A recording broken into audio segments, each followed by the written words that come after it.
Okay, hello everyone.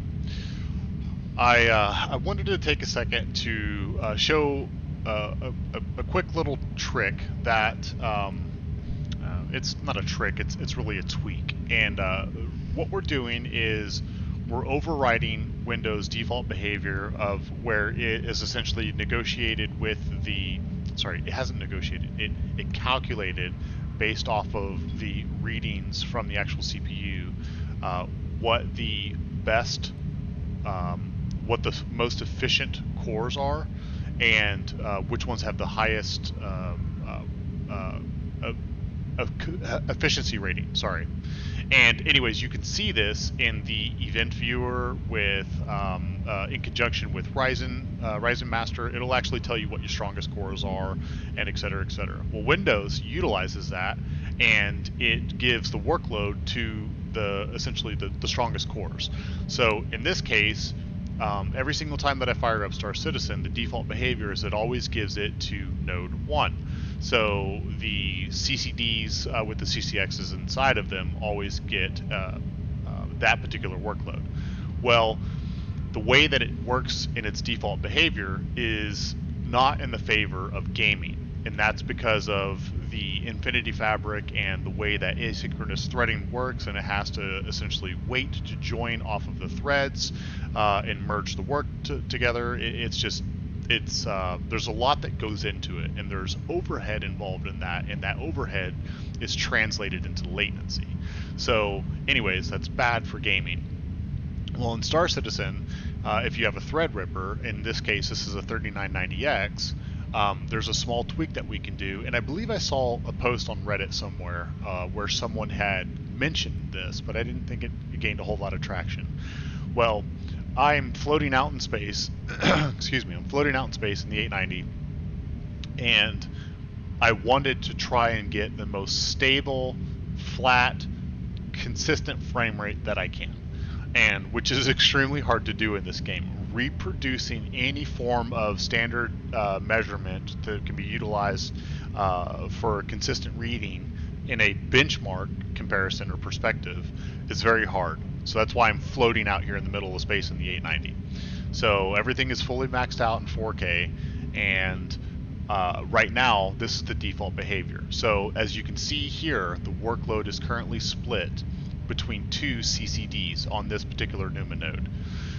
So in my frame rate this entire time has been floating around, it's been going between 55 and 57. So in the context of this recording. But what I'm going to do is I'm going to override that default functionality, and for whatever reason, I don't know why, but Star Citizen for Threadrippers, and this was true for my 3950X as well, it loves 16 cores. Anything less than 16 cores or anything greater than 60 cores in the testing here on this 3990X, it actually seems to not favor. So I don't know why, but 16 cores seems to be the sweet spot. So anyways, what I'm going to do is I'm going to take the workload and I'm going to shift it to one CCD on that NUMA node. Okay? Now watch my frame rate as soon as I click the apply. Give it a second to stabilize. But you notice that it instantly went up, right? 57, 58. The low that it's been floating at for this entire recording has been around 55, 54. I'd never even got close to 60, and now you can see it actually creeping up there. So again, a lot of this is going to vary because of the server's health, and that's what makes this so hard. So I tried to set up a way that was easy for y'all to see, and you can see right there my high, my high frame rate is almost hitting 60 now. So, and there you go, 60. So, but anyways, and then if I revert the change, if I go back, and sometimes Windows doesn't like us doing this. I'm going to invert, boom. It's just, at 64 cores is a lot to manually select here. So I'm going to essentially say, Windows, do your thing. And as soon as I do, and give it a second to stabilize here, let's give it the benefit of the doubt of, giving a second to shift that workload around. Still, my frames are much lower. I've lost safely, 3 frames, right? I've lost 3 frames. So, but anyways, I hope y'all find this video helpful. Again, the main point of this video was to demonstrate, and I will shift it back, CPU priority, let's go select the affinity, clear, let's give it those 16 cores, reapply, let Windows, there we go, and we can see that our frame rate instantly went up. But anyways, the main point of this video was for those that have Threadrippers, essentially apply this a little adjustment using Process Lasso. Process Lasso is free. It's a great little tool. I actually bought the lifetime license for it because I've used it for a long time. But the again, a 3990X is not a gaming CPU, and this is me just. Okay, hello everyone. So what I did is I essentially logged in and out until I got to a server.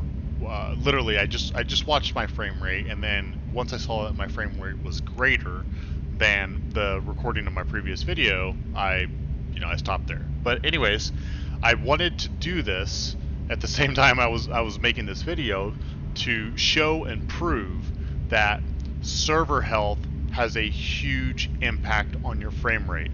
So for a lot of the people that are watching this and they're going, I get 30 frames per second sometimes and then 60 the next, or it's a lot of it, sorry, not a lot of it, all of it is tied to server health.